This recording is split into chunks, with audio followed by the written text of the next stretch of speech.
Actually, we are all so amazing at manifesting, and the fact that you are manifesting sometimes something that you don't want is still a proof that you are a great manifester, in the sense that you are manifesting what you are expecting. You are manifesting what you are vibrating like right now.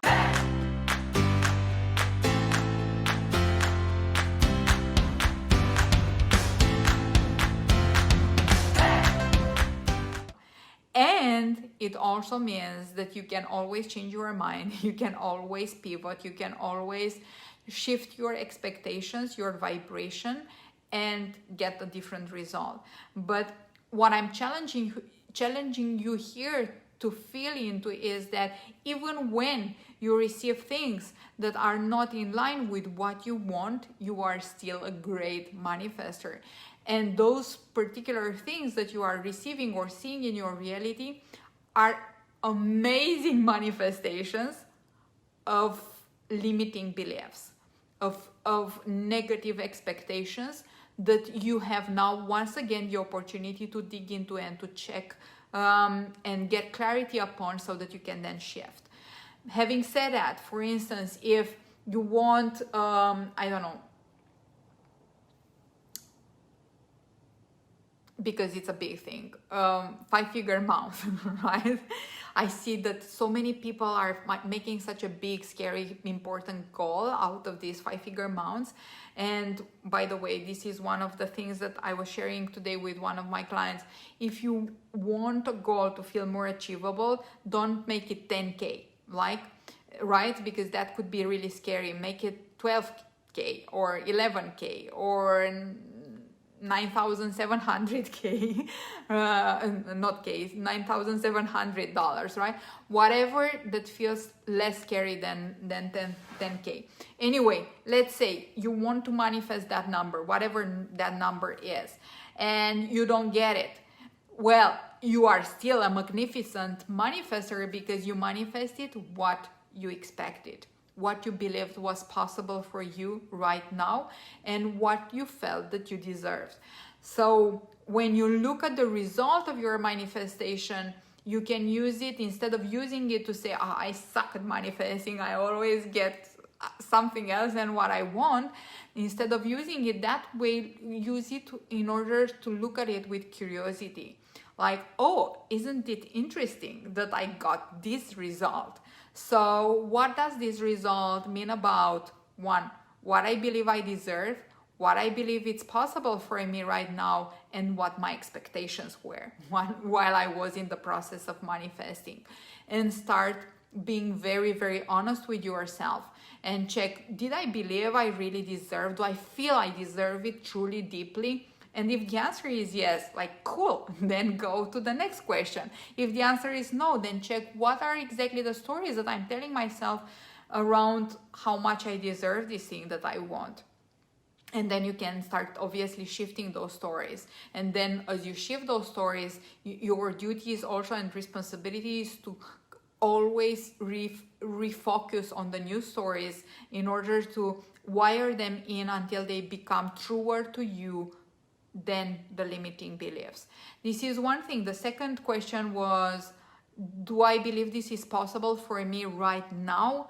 Because sometimes if you ask yourself, do I believe that I can make $1 million?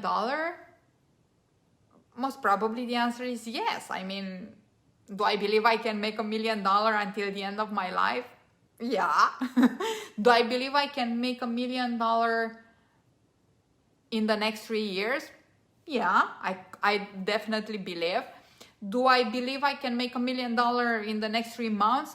That's the problem. I don't believe it, right? It's the time frame that you are taking. So the question is, do you believe it's possible for you? And do you believe it's possible for you right now? And check what are the stories and the limitations that you are identifying there. And again, shift those stories into more empowering stories and start wiring those in.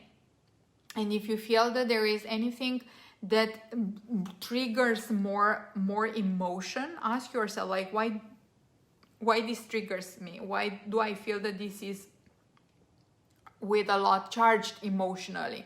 and check if there is any kind of memory that pops in your mind around, when you got that story. Maybe, the fact that you don't believe, right, that it is easy for you to make money, and it's really, painful, and it comes with frustration.